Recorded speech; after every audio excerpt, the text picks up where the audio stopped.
दीपावली की हार्दिक शुभकामनाएं। और दीपावली का पर्व ये प्रकाश का पर्व है, उजाले का पर्व है। दीपावली हमको अंधकार से उजाले की ओर, अज्ञान से ज्ञान की ओर जाने की प्रेरणा देती है।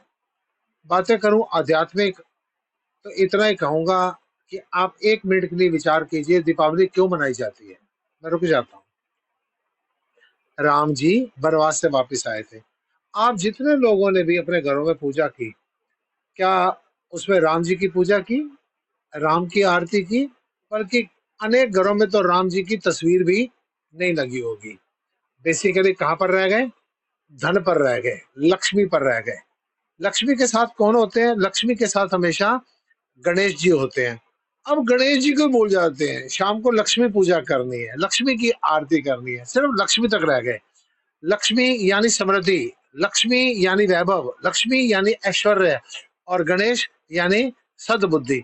सद्बुद्धि के बिना अगर लक्ष्मी आएगी तो आप या तो कोर्ट कचहरी में मिलेंगे, या थाने में मिलेंगे, जेल में मिलेंगे, या किसी हॉस्पिटल में मिलेंगे। आप पहली बार याद रखिए, लक्ष्मी के साथ गणेश जी, यानी समृद्धि के साथ सद्बुद्धि, सद्बुद्धि के साथ समृद्धि, ये विकास के मार्ग पर ले जाएगी। और दूसरी बात, जब तक आपके जीवन में राम का आगमन नहीं होगा, ये दिवाली के मायने ही समाप्त हो जाएंगे। दीपावली मनाइए। तीसरी बात, हमारे संत भी, राजनेता भी, हमारे देश का ताज कहूंगा, योगी जी ने कहा बटेंगे तो कटेंगे। मेरे को बड़ी हंसी आ रही है, उन्होंने कहा बटेंगे कटेंगे, इतनी अच्छी बात कह के आप दिवाली के मुद्दे पर भी बटे हुए हो। अपनी कंट्रोवर्सियां इतनी बना रखी हैं। एक कहता है 31 को, दूसरा कह रहा है 1 को। अरे 31 को भी मना लो, 1 को भी मना लो, दिवाली तो मनानी है ना। क्यों कंट्रोवर्सी में पड़ते हो? क्यों बांटने वाली बात करते हो?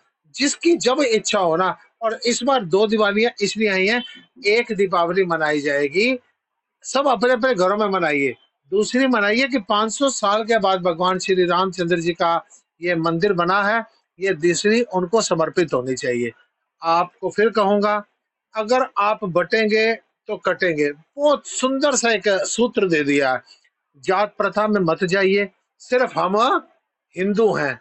अगर हिंदू के नजरिए से आप काम करेंगे, सनातन क्या है? सनातन धर्म नहीं है, सनातन साइंस है, सनातन विचारधारा है, सनातन प्रेम है, सनातन त्याग है, सनातन सत्य है, सनातन दया है, सनातन करुणा है। तो आप सबको दीपावली की हार्दिक शुभकामनाएं। दीपावली और इन त्योहारों पर 3 चीजों को याद रखिए। सबसे पहली बात, जितने भी त्योहार आते हैं, परमात्मा से जुड़े रहिए। दूसरी बात, जब भी कोई त्योहार होता है क्या कहते हैं? ओए आज कलेश नहीं होना चाहिए, कोई भी आज कलेश नहीं होना चाहिए, त्योहार का दिन है। दूसरी बात, कलेश ना कीजिए, मुस्कुराइए, हंसिए, हर्षोल्लास के साथ मनाइए। तीसरी बात, मन में दया भाव रखिए, किसी दीनहीन को, हर आदमी को फाइनेंशियली हेल्प की जरूरत नहीं होती। लोगों को मोटिवेट कीजिए, लोगों को उत्साह दीजिए, लोगों का आत्मबल बढ़ाइए। तो देखिए दिवाली के मायने आपको क्या नजर आएंगे, आपका जीवन प्रकाशमयी हो जाएगा। विभिन्न चैनलों के माध्यम से, न्यूज इंडिया, तेज समाचार के माध्यम से आप सबको हार्दिक शुभकामनाएं देता हूँ। परम पिता परमेश्वर आपको सद्बुद्धि, नेक विचार और एक अच्छा मार्ग दे, जिससे कि आप समाज की सेवा करें और आपका कल्याण हो। ओम नमो नारायण।